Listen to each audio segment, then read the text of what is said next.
നമസ്കാരം. ഏഷ്യൻ ഉപഭൂഖണ്ഡത്തിൽ സൈനിക ശക്തിയുടെ സമവാക്യങ്ങൾ അതിവേഗം മാറിക്കൊണ്ടിരിക്കുകയാണ്.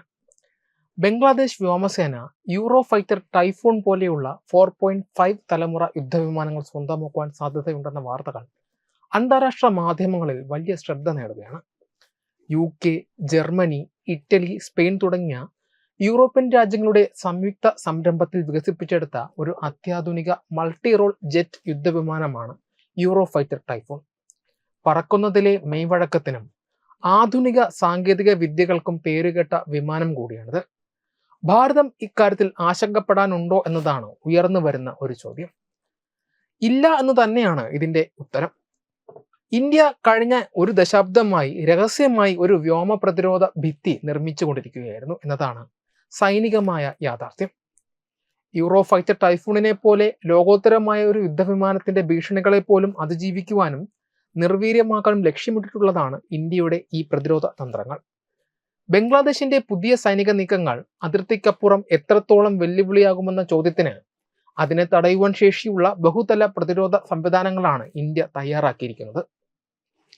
ഇന്ത്യയുടെ കിഴക്കൻ മേഖലയിൽ വിന്യസിച്ചിട്ടുള്ള S-400 ട്രയംഫ് പോലെയുള്ള ദീർഘദൂര സംവിധാനങ്ങൾ മുതൽ റഫാലിൽ ഉപയോഗിക്കുന്ന മിസൈലുകൾ, ഹൈപ്പർസോണിക് ബ്രഹ്മോസ് ക്രൂയിസ് മിസൈലുകൾ, തദ്ദേശീയമായി നിർമ്മിച്ച എയർ ഡിഫൻസ് സംവിധാനങ്ങൾ വരെ ഈ വ്യോമ പ്രതിരോധ ഭിത്തിയുടെ ഭാഗമാണ്.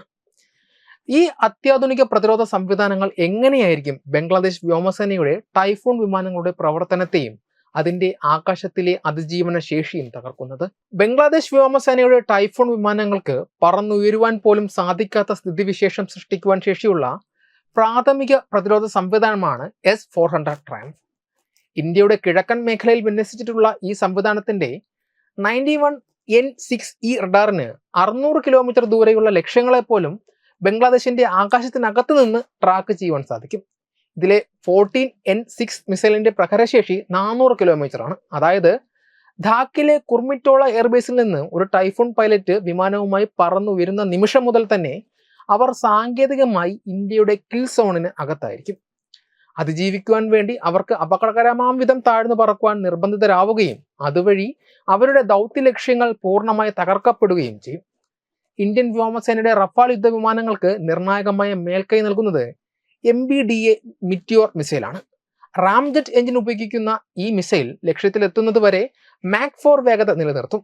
ഇത് 100 കിലോമീറ്ററിലധികം ദൂരത്തിൽ ഒരു രക്ഷപ്പെടാനാവാത്ത മേഖല തന്നെ സൃഷ്ടിച്ചു കളയും. ബംഗ്ലാദേശ് വ്യോമസേനയുടെ ടൈഫൂണുകൾക്കും ഇതേ മിസൈൽ വഹിക്കുവാൻ സാധിക്കുമെങ്കിലും ഇന്ത്യൻ റഫാലുകളെ സ്പെക്ട്ര ഇലക്ട്രോണിക് വാർഫെയർ സ്യൂട്ട് പോലെയുള്ള അത്യാധുനിക ജാമിംഗ് സംവിധാനങ്ങൾ പിന്തുണയ്ക്കുന്നുണ്ട്. റഫാൽ ലക്ഷ്യത്തിലേക്ക് മിസൈൽ തൊടുക്കുമ്പോൾ ടൈഫൂണിന്റെ റഡാറിനെ പൂർണ്ണമായി ജാം ചെയ്ത് ആശയക്കുഴപ്പത്തിലാക്കുവാൻ ഈ സ്യൂട്ടിന് സാധിക്കും. ഇന്ത്യയുടെ യുദ്ധതന്ത്രം കേവലം ശത്രുവിന്റെ യുദ്ധവിമാനങ്ങളെ വെടിവെച്ചിടുക എന്നതിൽ ഒതുങ്ങുന്നില്ല. ആ വിമാനങ്ങൾ പറന്നുവരുന്ന റൺവേകൾ തന്നെ നശിപ്പിക്കുക എന്നതാണ് മറ്റൊരു പ്രധാന ലക്ഷ്യം. മാക് 2.8 വേഗതയിൽ സഞ്ചരിക്കുന്ന ബ്രഹ്മോസ് സൂപ്പർസോണിക് ക്രൂയിസ് മിസൈലിന് 450 കിലോമീറ്ററിലധികം ദൂരപരിധിയുണ്ട്. അതിർത്തിയിൽ നിന്ന് ധാക്കയിലേക്ക് 5 മിനിറ്റിൽ താഴെ സമയത്തിനുള്ളിൽ തന്നെ പറന്നെത്തുവാൻ ബ്രഹ്മോസിന് സാധിക്കും. ടൈഫൂൺ വിമാനങ്ങൾക്ക് പറന്നുയരുവാൻ തിടുക്കം കൂട്ടുന്നതിന് മുൻപ് തന്നെ കുർമിറ്റോള, സഹറുൽ ഹഗ് തുടങ്ങിയ എയർബേസുകളിലെ റൺവേകൾ പൂർണ്ണമായി തകർക്കുവാൻ ഈ മിസൈലിന് ഇന്ന് ശേഷിയുണ്ട്. തകർന്ന റൺവേയിൽ കുടുങ്ങിക്കിടക്കുന്ന ഒരു ടൈഫൂൺ മിഷൻ കിൽ ആയി കണക്കാക്കാം. കാരണം അത് ഇനിയൊരു ഭീഷണിയെ അല്ലാതായി മാറും. ഇന്ത്യൻ വ്യോമസേനയുടെ പ്രധാന യുദ്ധവിമാനമാണ് സുഖോയ് 30 MKI. ഈ വിമാനത്തിലെ ഉപകരണങ്ങൾക്ക് സ്വന്തം റഡാർ ഓൺ ആക്കാതെ തന്നെ ടൈഫൂൺ വിമാനത്തിന്റെ ചൂടുള്ള സിഗ്നേച്ചർ ദീർഘദൂരത്തിൽ തിരിച്ചറിയുവാൻ സാധിക്കും. ഇത് വിമാനത്തെ നിശബ്ദമായി നിലനിർത്തുവാൻ സഹായിക്കും. തുടർന്ന് അസ്ത്ര അല്ലെങ്കിൽ R-77 മിസൈലുകൾ ഉപയോഗിച്ച് ടൈഫൂണിന്റെ പ്രതിരോധങ്ങളെ തകർക്കുവാൻ ശേഷിയുള്ള ഒരു കൂട്ടമായ ആക്രമണം നടത്താൻ സുഖോയ് 30 MKIക്ക് നിഷ്പ്രയാസം സാധിക്കും. ഇന്ത്യൻ വ്യോമസേനയും നാവികസേനയും ഒരുപോലെ ഉപയോഗിക്കുന്ന ഒരു അത്യാധുനിക പ്രതിരോധ കവചമാണ് ബറാക് 8. ബംഗാൾ ഉൾക്കടലിലെ ഇന്ത്യൻ യുദ്ധക്കപ്പലുകളെയോ അതിർത്തിക്കടുത്തുള്ള എയർബേസുകളെയോ ആക്രമിക്കുവാൻ ടൈഫൂൺ ശ്രമിക്കുകയാണെങ്കിൽ മേൽപ്പറഞ്ഞ സംവിധാനം ഉപയോഗിച്ച് 70 മുതൽ 100 കിലോമീറ്റർ അകലെ വെച്ച് തന്നെ ടൈഫൂൺ വിമാനത്തെ നേരിടുവാൻ സാധിക്കും. ടൈഫൂൺ വിമാനം ദീർഘദൂര പ്രതിരോധങ്ങളെ മറികടന്ന് ഇന്ത്യൻ വ്യോമത്താവളങ്ങളെ ആക്രമിക്കുവാൻ എത്തിയാൽ അത് നേരിടുന്നത് ആകാശ് മിസൈൽ സംവിധാനത്തെയാകും. പൂർണ്ണമായി തദ്ദേശീയമായി നിർമ്മിച്ച ഈ മിസൈൽ പ്രതിരോധത്തിന് വേണ്ടി രൂപകൽപ്പന ചെയ്തതാണ്. ഒരേ സമയം 64 ലക്ഷ്യങ്ങളെ ട്രാക്ക് ചെയ്യുവാനും 12 മിസൈലുകളെ നിയന്ത്രിക്കുവാനും ഇതിന് കഴിയും. 25 മുതൽ 30 കിലോമീറ്റർ പരിധിയിൽ അതിവേഗം പറക്കുന്ന വിമാനങ്ങളെ നിർവീര്യമാക്കുവാൻ ആകാശ് ശേഷി തെളിയിച്ചിട്ടുണ്ട്. ഇന്ത്യൻ മണ്ണിൽ ഒരു ശത്രു വിമാനം പോലും പതിക്കുന്നില്ലെന്ന് ഉറപ്പാക്കുന്ന അവസാനത്തെ ഗോൾ കീപ്പറായിട്ടാണ് ആകാശ് പ്രവർത്തിക്കുന്നത്. ചുരുക്കത്തിൽ യൂറോ ഫൈറ്റർ ടൈഫൂൺ ഒരു മികച്ച യുദ്ധവിമാനമാണ് എന്ന കാര്യത്തിൽ സംശയമില്ല. എന്നാൽ ഇന്ത്യയുടെ വ്യോമ പ്രതിരോധ ഭിത്തി ഒരു ഒറ്റപ്പെട്ട സംവിധാനമല്ല.